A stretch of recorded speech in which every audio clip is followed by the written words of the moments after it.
So, when you protect your energy, you preserve your focus and make space for fulfillment. So, boundaries are bridges back to what truly matters in your life, in your business. They protect your focus, your energy, and your vision. Boundaries help you to stay aligned with your priorities instead of reacting to every demand or distraction.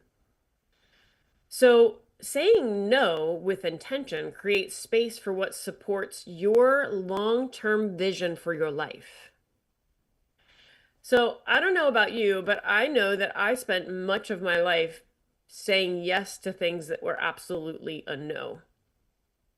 So, alignment is not about doing more, it's about doing what matters most with presence and purpose.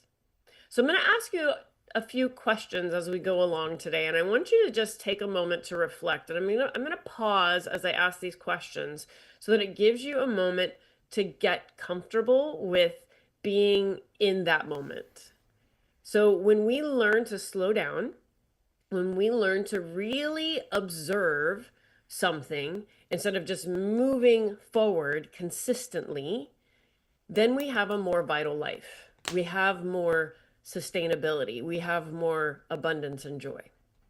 So, I'm going to ask you now, where are you saying yes out of guilt, obligation, fear of missing out, expectation, or maybe just passive training?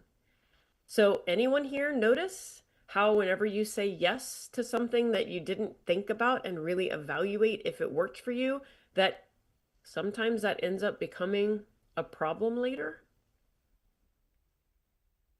I want you to notice choices impact your energy, clarity, and productivity.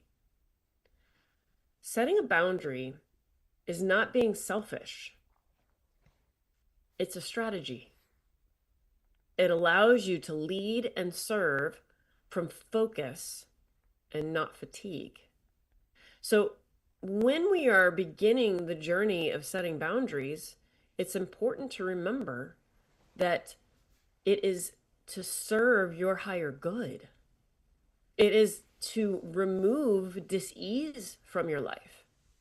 So I'm going to share a little bit about my own story because I think it's important to understand how this concept of setting boundaries became a central messenger for my work.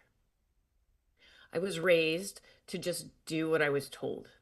You will do what I was told is a phrase I remember hearing as I was a child growing up. So then, as I moved into my young adulthood and moved into my business life, I was constantly doing things that someone told me I should do instead of recognizing what was aligned and right for me. So, what that did is it created a rhythm, it created a dissonance. So, if we understand energy and vibration and frequency, when we are in alignment, we are in harmony, we are in bliss, we are in joy, and everything feels light. But when we're in dissonance, then sometimes we're going to find ourselves feeling uncomfortable. Maybe our nervous system is going to be on fire.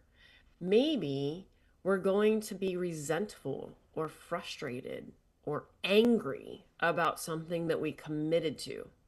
So, what that does to your physical body is it creates energy deposits that are not aligned with your higher good. So, as we begin to recognize where we're giving our energy away, then we have the power to change it and move more into a harmonic state of being. That's not easy.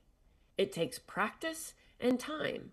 So, the same things that got you to experiencing dissonance are the same things that will ultimately help you live in harmony. And it's programming, it's training your brain. So, as Priscilla was talking, being able to shift your mind from one thought to another. What I'd like to say to further that is that it's really about becoming aware of what it is that causes you to do that and changing that, because then you can actively create a rhythm of choosing the higher frequency, the higher vibration, the higher important aligned behavior, so that your life then feels aligned to you, not someone else's idea of what your life should be. So there's three essentials of healthy boundaries: clarity, communication, and consistency. And so this is how we begin to change that behavior. So I just want to start by saying each time you say yes to what is truly a no, you are saying no to yourself. So I really want you to hear that. Each time you say yes to what is truly a no, you are saying no to yourself. That's where the dissonance begins.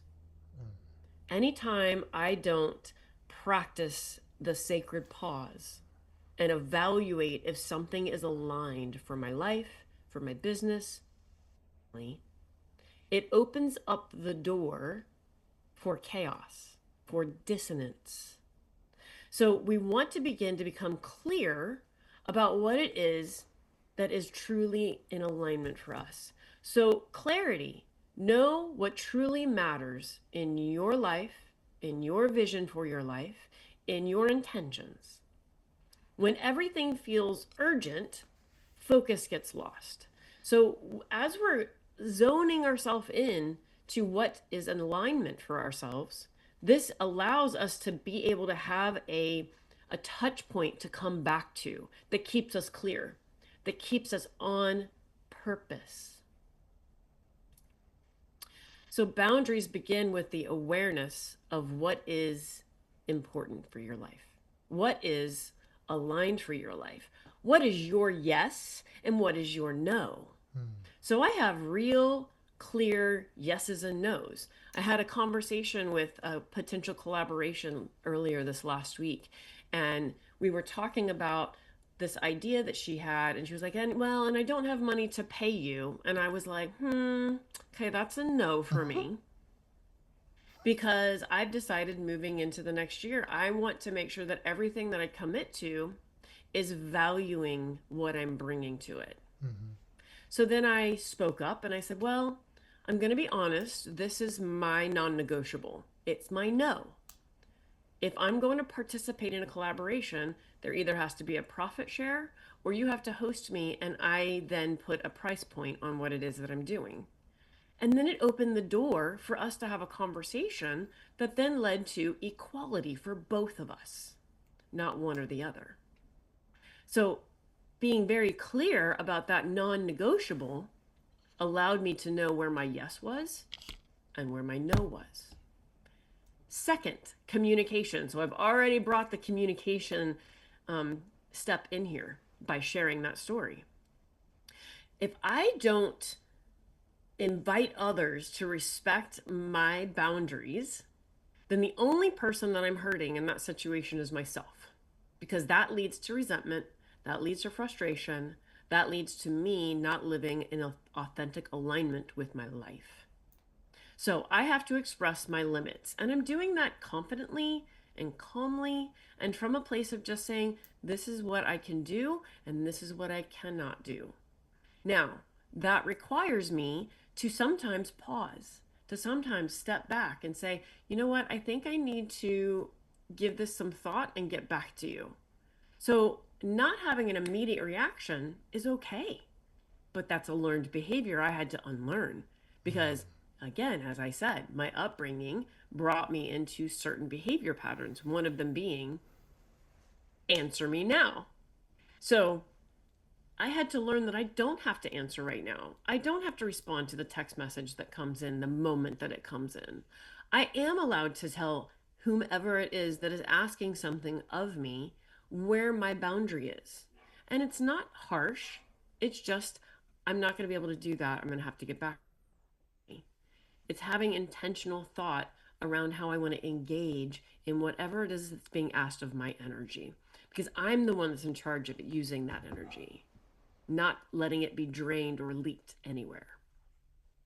So when we're in a leadership position, clearing your communication builds the capacity for trust and transparency. So this creates a more harmonious and balanced relationship with anyone that you are communicating with.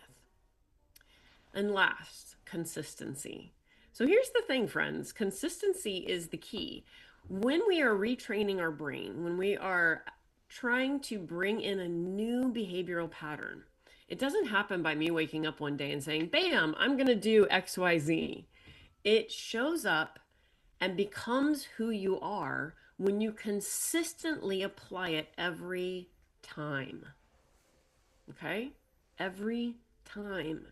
So every time that I forget to pause and I answer without thinking, I open the door for chaos. I open the door for disempowerment. I open the door for my self-care to not be in the driving seat of where I'm going with my life and business.